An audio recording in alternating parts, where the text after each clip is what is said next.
ng mga nagbabagang balita. 10 piso bawat litro na diskwento sa langis. Alok ng ilang gasolinahan para sa mga PUV. 2 low pressure area sa loob at labas ng bansa. Binabantayan ng Pag-asa. Lola Centenarian sa Tigaon, nakatanggap ng cash incentive mula sa provincial government ng Kamsur. Pasyalan sa Pili, tampok ang 360 degrees view ng Mount Isarog. Sunset at Downtown Pili, dinarayo.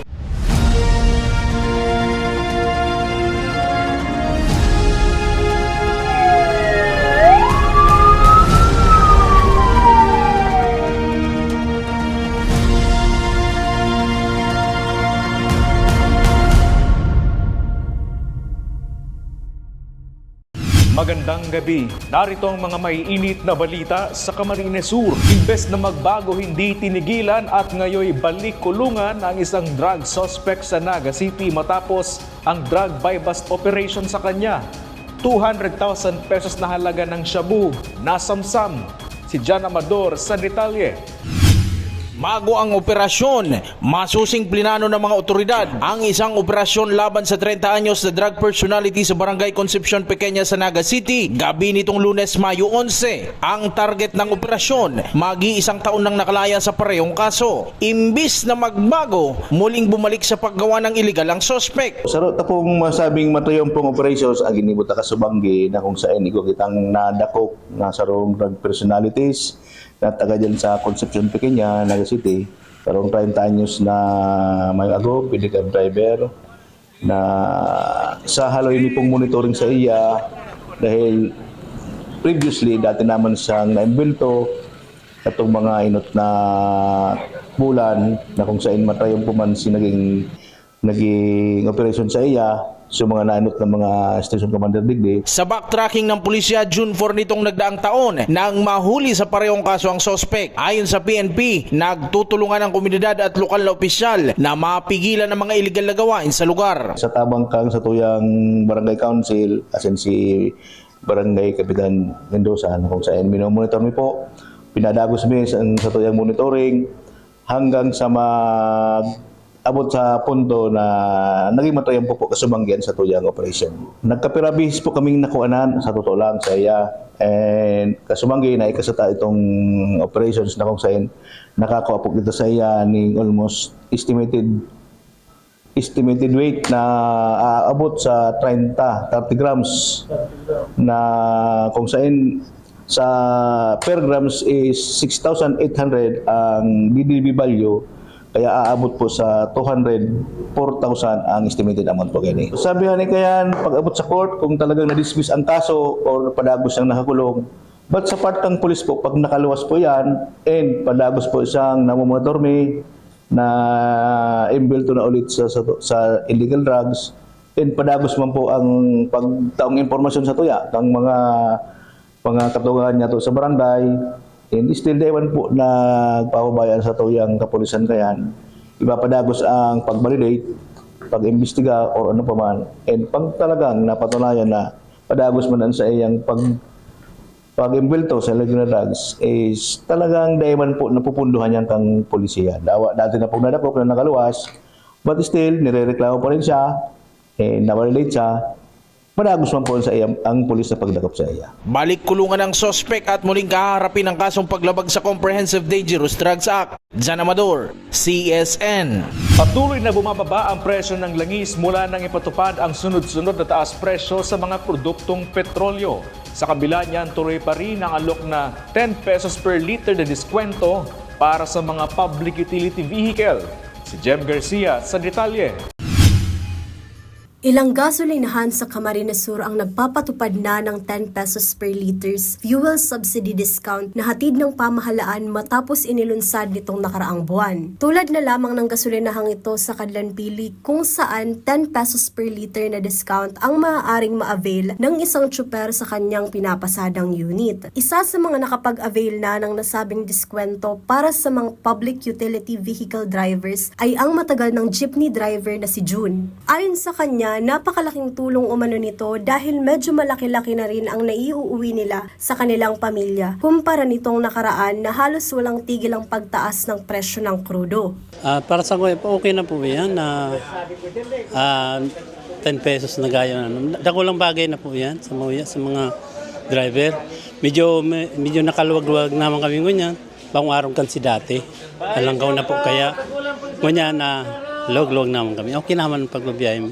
Samantala, para sa kapwa driver ni June na si Andres, bagamat hindi pa nakakapag-avail ay itinuturing niya ring malaking tulong ito ng gobyerno para sa kanilang mga driver na kakarampot ang kinikita sa pamamasada. Mas mga yun, ma'am, medyo madadaragdagan ng dikit meng kita ngunyan sa araw kami.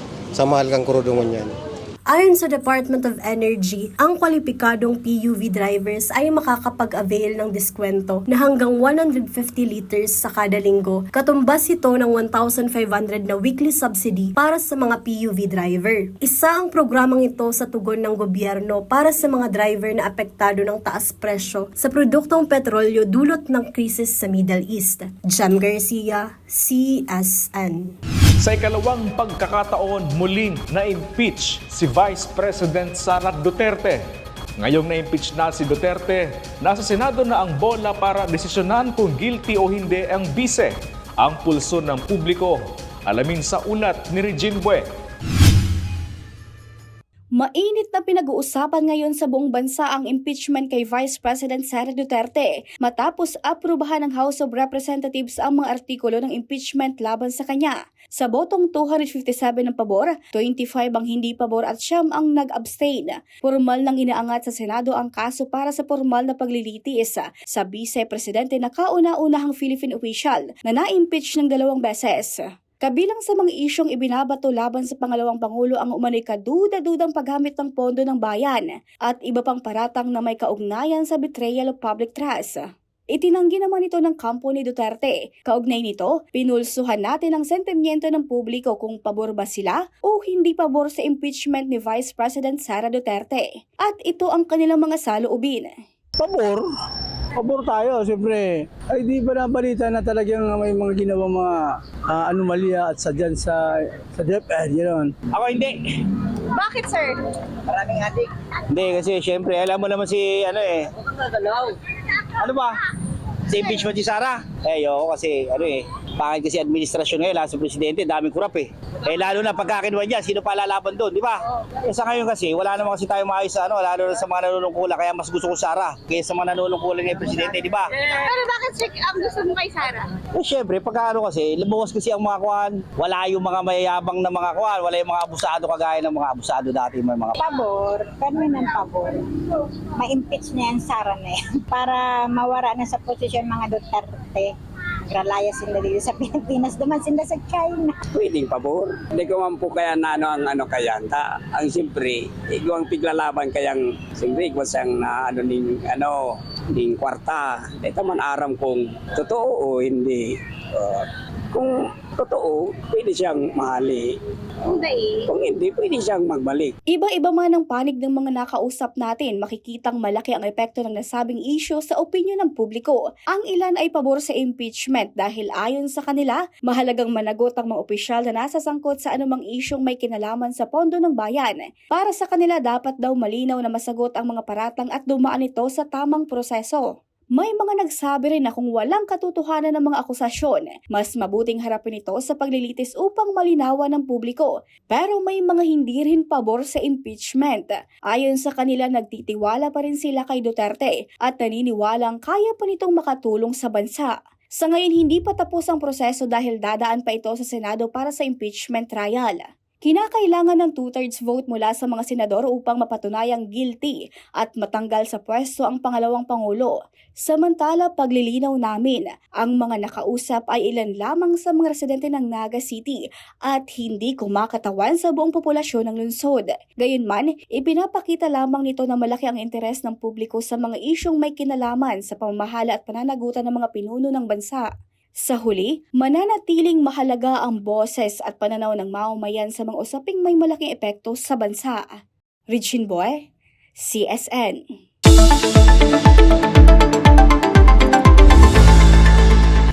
Dalawang law low pressure area ang binabantayan ng Pag-asa sa loob at labas ng Philippine Area of Responsibility.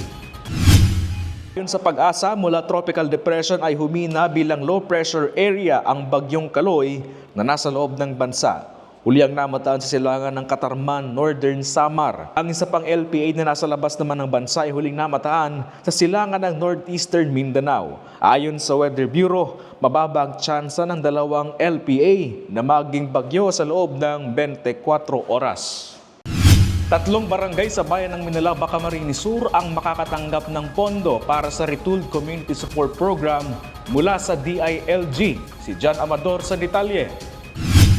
Isa ang bayan ng Minalabak sa 12 bayan sa probinsya na magiging benepisyaryo ng Retooled Community Support Program o RCSP ng Department of the Interior and Local Government o DILG. Ang mga barangay ng Del Socorro, Salinggugun at Magadap, isa sa mga unang barangay LGU beneficiaries ng programa para tugunan ang mga isyu ng komunidad sa pamamagitan ng pagdadala ng mga serbisyo ng gobyerno ng direkta sa mga barangay, lalo na sa mga malalayong lugar. All in all po, we have 12 municipalities covering 35 barangays. RCSB, ano bang RCSB? Ang RCSB po ay nagsimula yan sa Army. Army ko in the sense na ito po ay Community Support Program. Ano ang CSP? CSP po ay yung 6 months, 3 to 6 months na nag-i-stay ang Army, Philippine Army, sa isang lugar. Lugar na ibig sabihin natin medyo may problema sa peace and order. Pero pag natapos na po, pag na-cleared na ito ng Philippine Army, here comes now the DILG. We started April 27 up to May 21 to cover the 35 barangays. Ito na yung good news. Meron pong amount na ibababa ang national government per barangay. Ano po, per barangay. Sabi ko nga po, baka lang ito hindi pa po ko sure. Sabi daw 10 million. Daw po kasi bakit ako nagdadaw? Previously, it is 20M, naging 10M, naging 5M.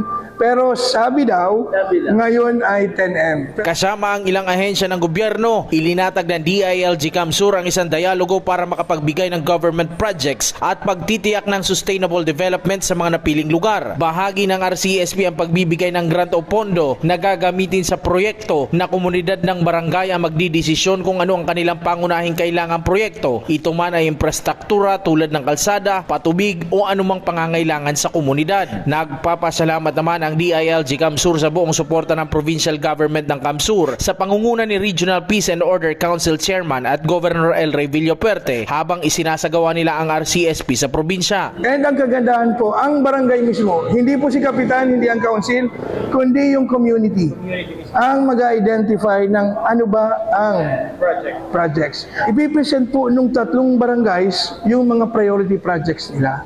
And kung mapapansin nyo rin po, andyan sa taas yung mga national agencies. So thank you very much po sa lahat ng mga national agencies. And hindi ko pwedeng kalimutan po, yung Provincial Government of Camarines Sur. Yung pag-transport, mga sasakyan, pinahihiram, binibigyan kami ng supporter ng Provincial Government po. Andun yung mga sasakyan, andun din po yung Starlink. Kasi nagla-live po kami, Facebook Live, Starlink. And aside from that po, during Serbisyo Caravan. Palagi po, kaya pasalamat po ako sa ating Governor El Rey Villaperte. Suportado po talaga itong RCSP. Salamat sa PG, salamat sa mga national agencies po. Kaya ito hindi po kakayanin ng DILG na kami lang mag-isa. Jan Amador, CSN. Nasa lalawigan ng Albay ang Office of the Vice President para sa relief operation sa mga residenteng apektado ng pag-alboroto ng Bulkang Mayon. Ayon sa OVP, kasama sa ipapamahagi sa mga residente ang relief goods. Kasalukuyang nasa daraga ang OVP na isa sa mga apektadong bayan ng pag-alboroto ng bulkan. Ayon sa FIVOX, nananatiling nasa alert level 3 ang bulkan na ineropan ng magsimulang mag-alboroto na nakaapekto sa libo-libong residente sa Albay. Sa kabila ng edad, nag-lipstick pa ang centenaria na si Lola Valencia ng Tigaon, Camarines Sur. Nakakatungtong lang sa edad na 107. Nabigyan siya ng 100,000 pesos cash incentive mula sa provincial government ng Camarines Sur. Si Sam Alano sa detalye. Grabe na yung dagang ko, kakaumahan. Dahil sa tinawag kaumahan ka. Hindi ko malilinggawan yan.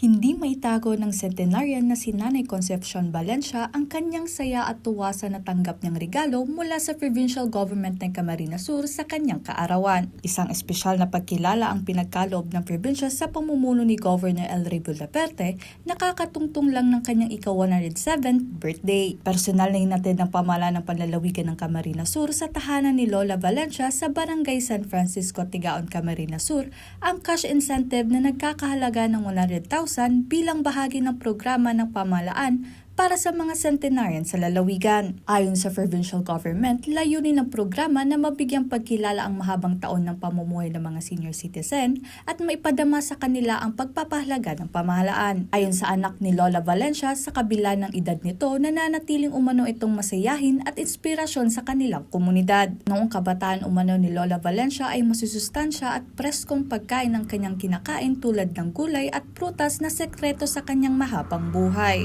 Ang saya pong pagpadangat sa mo yung magturo, ganyan ang po permi. Yung po yan ang ano niya. Yaon lang po permi ang pagpadangat niya sa mo. Mas klaro na siya, ang edad niya kayan.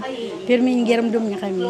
Ang ugma po, nakakuha po siya ng tabang na hali kay Go. Kay Governor El Rey Villafuerte, ako laon na pa, salamat ko sa iya po na taan niya si Mama kayan. Centenarian, dako lang tabang man po yan sa kay Mama, saka sa ni Mama, sa pangangay po ni Mama. Ayon naman kay Lola Valencia, labis ang kanyang pasasalamat sa panlalawigan ng Camarines Sur sa natanggap na cash incentive mula sa probinsya. Salamat po ating namarahinis Governor sa Benis Concepcion. Salamat po mga rinit sa salamat sa inyo. Kanya po lang ating malilinggawan ang tabang mo sa iya. Gagamitin umano nila ang natanggap na incentive para sa lahat na pangangailangan ni Lola Valencia tulad ng gamot, pagkain at paboritong tinapay ni Lola Valencia. Sam Alano, CSN. Kamahalan ang pagpapabunot ng ngipin kaya mailan tayong kababayang tinitiis ang pananakit ng ngipin para makaiwas sa gastos. Buti na lang at sa Camarines Sur ay libre ang bunot at pagpapalinis ng ngipin. Si Jem Garcia sa detalye. Hindi ito ang unang beses na nagpabunot ng ngipin si Marvin. Hindi na umano kasi komportable ang kanyang pakiramdam sa tuwing nakakaramdam ng kirot mula sa pananakit ng ngipin. Libo rin umano ang nagagastos niya kaya naman ngayong nakakaranas siya ng sakit ng kanyang ngipin. Dahil sa pagkabulok nito, minabuti niya nang ipatingin ito sa libreng dental clinic sa probinsya. Minsan sumasakit kaya gusto ko yung pakiramdam na para komportable.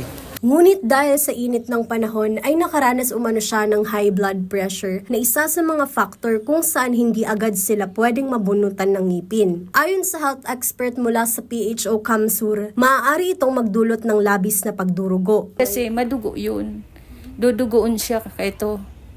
Tataas pa yun. Pag nakulugan siya, tataas pa ang BP niya. Tapos may tendency pa talaga yan na duguin. Kasi mataas ang BP. Ngunit matapos ang ilang minutong pahinga ay bumalik rin sa normal ang kanyang blood pressure at nabunutan na siya ng ngipin. Ayon sa PHO Camsur, karamihan sa mga nagpapabunot ng ngipin sa Edmero Clinic ay mga kagaya ni Marvin na nasa 20 pataas ang edad na nagpapabunot ng ngipin kaya't nagpapaalala ang espesyalista na siguraduhin ang wastong pangangalaga ng kanilang mga ngipin upang hindi na ito magresulta sa pagkasira at pagkabulok. Malaking tulong din umano ang libreng dental clinic ng provincial government ng Camarines Sur dahil sa alok nilang libreng tooth extraction, tooth cleaning, dental check-up at iba pa na programa ng libreng medikal ng probinsya. Mga sira din ng ngipin kasi hindi nila naalagaan ang ngipin nila. Tapos siging kain ng mga sweets na hindi nagsisipilyo, sinatutulog, hindi nagsisipilyo. Dapat nagsisipilyo tayo 3 times a day. Minsan twice, pwede na twice, morning and evening. Tapos kailangan may oral prophylaxis tayo, cleaning every 6 months. Kaya twice a year. Medyo mas nakakagaan para sa mga sa mga tao na syempre medyo kulang yung budget para maalis yung mga nilang ngipin. Sana po ipagpatuloy tapos good job po. Jem Garcia, CSN. Looking for a pasyalan na 3-in-1 ang view na matatanaw. Why not try ang dinarayong hilltop sa Barangay Tinangi sa Pili, Camarines Sur?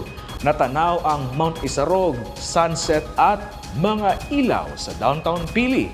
Si Sam Alano sa detalye.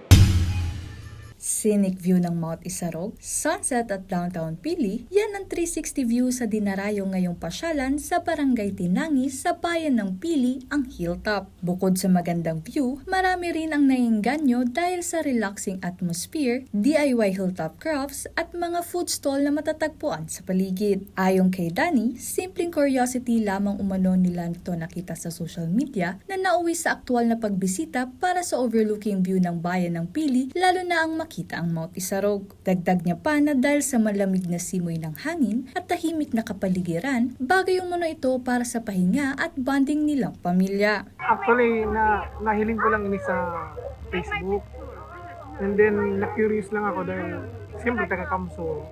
Sabi ko, ito pala dyan yung hilltop sa bandang Tinangis. Mag-go around. Tapos, pahiling mo itong ang pinakaano ko talaga ang Isarog eh. Kasi dahil pa ako nakakadigig closer to Isarog. Kaya naisipan yung maigi. Maski medyo steep and sabit ang aga, okay lang, sulit naman pa. Ayon sa pamunuan ng lugar, mas lalo pang dinarayo ang lugar tuwing weekends and holidays dahil sa sunset viewing at night lights na tanaw mula sa itaas. May mga activities na ATV rides, paintings at may mga simpleng tambayan din na nagbibigay ng mas kumpletong experience sa mga bisita. Bee farm ini ang purpose ni kanina di ba pahingaluan.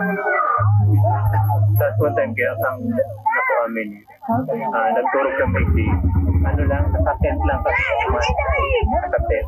Tapos magaya na ng view kapag pagbangi mahiling mo city lights yan talaga pili kalabang tapos pag-aga mahiling mo kaya nagustuhan mo dito mo Sam Alano, CSN.